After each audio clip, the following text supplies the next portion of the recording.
Anda menyaksikan News Update pemirsa. Menteri Luar Negeri memberikan keterangan pers terkait kunjungan Presiden Joko Widodo ke Ukraina dan Rusia. Langsung saja kita dengarkan keterangan dari Menteri Luar Negeri Retno Marsudi.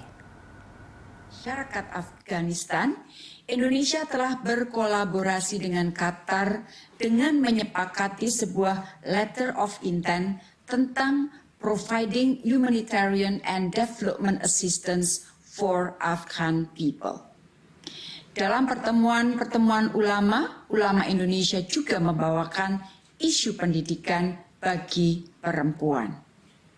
Teman-teman, untuk mendukung pendidikan bagi semua, Indonesia telah menawarkan beasiswa pendidikan dan capacity building bagi rakyat Afghanistan, termasuk kaum perempuannya. Rekan-rekan yang saya hormati, isu kedua yang ingin saya sampaikan adalah wrap up kunjungan saya ke Eropa dan India.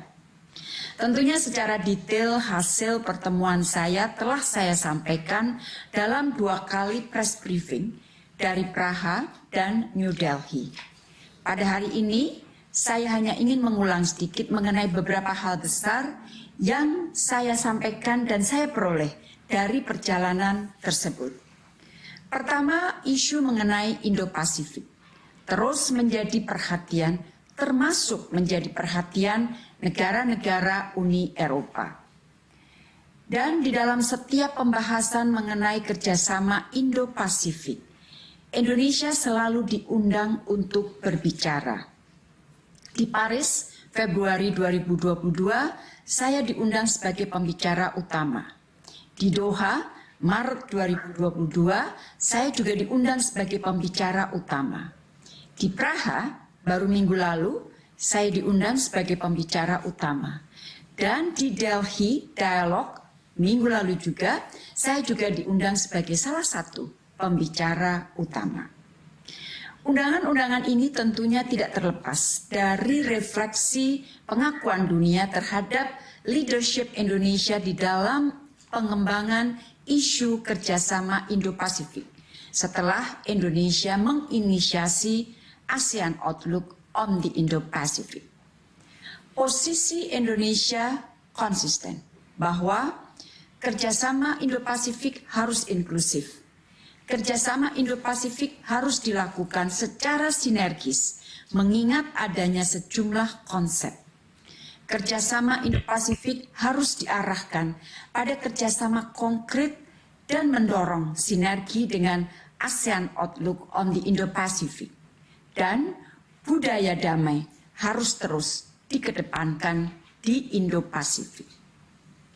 Yang kedua, dalam pertemuan-pertemuan tersebut, saya selalu menggunakan untuk membahas isu yang terus dibahas di dalam presidensi Indonesia, termasuk rencana pertemuan para Menteri Luar Negeri G20 yang akan diselenggarakan di Bali tanggal 7-8 Juli 2022. Rekan-rekan, dunia memang sedang menghadapi situasi yang sangat sulit saat ini.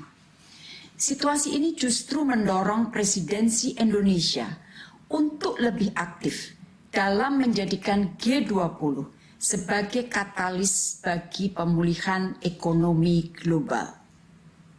Komunikasi intensif terus dilakukan di semua layers.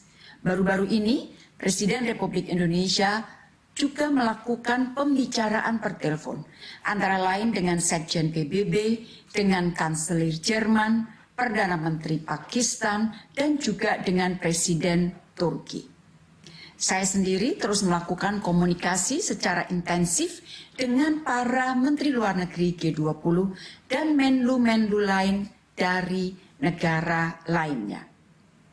Rekan-rekan, alhamdulillah di tengah situasi yang sangat rumit dan sulit ini, dukungan terhadap presidensi Indonesia di G20 masih sangat kuat.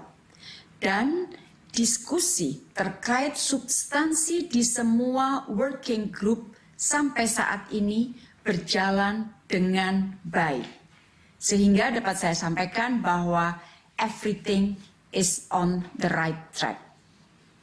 Di tengah situasi yang sangat sulit dan kompleks ini, kita memilih untuk tidak menggunakan megafon diplomasi agar tujuan besar yang bermanfaat bagi dunia dapat terwujud.